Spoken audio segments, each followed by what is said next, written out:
In this stage of vegetation, the vegetables in the garden are growing vigorously.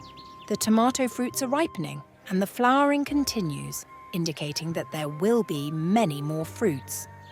This situation is similar with cucumbers, zucchini, and other vegetables in the garden.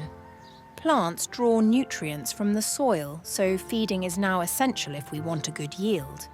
If the conditions are not suitable for the plants, they will show us with slowed growth, changes in the leaves, drying of the flowers, small fruits, and the like. These are the first signals that they need help. To avoid issues at this stage, supplementary feeding is urgently needed. Frequent use of artificial fertilizers can adversely affect the growth and development of plants. That's why I choose natural ingredients. I make a mixture of 3 ingredients.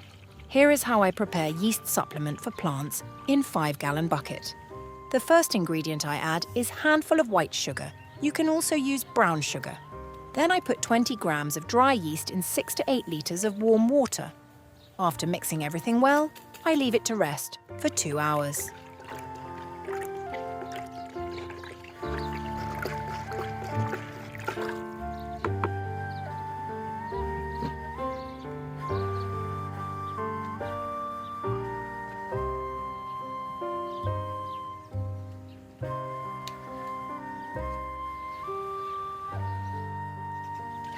Then I stir it again, and the solution is ready for watering.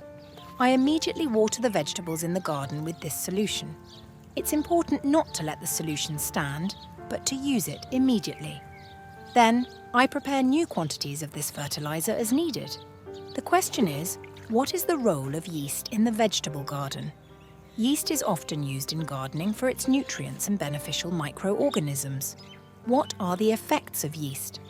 Adding yeast in the form of liquid fertilizer to the soil can provide plants with important additional nutrients and encourage their growth, flowering, and fruit set. The ingredients in the yeast also stimulate the work of microorganisms in the soil. Vitamin B promotes lush leaves, preventing them from turning yellow or drying out, and overall strengthening the plant. Yeast also promotes flowering and fruit formation.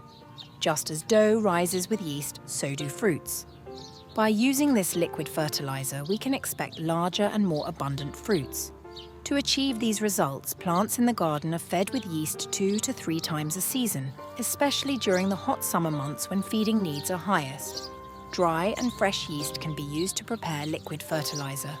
I originally applied yeast to feed the flowers, following advice from a florist, which resulted in healthier, better blooming plants. Encouraged by this success, I began using yeast in the vegetable garden as well. Yeast is truly effective as a supplement, with many considering it comparable to mineral fertilizers. Additionally, yeast is readily available and cost-effective. And that's it. Please support our work. The easiest way to support our work is by liking the video, clicking the follow button, and then the bell to confirm. Your support means a lot.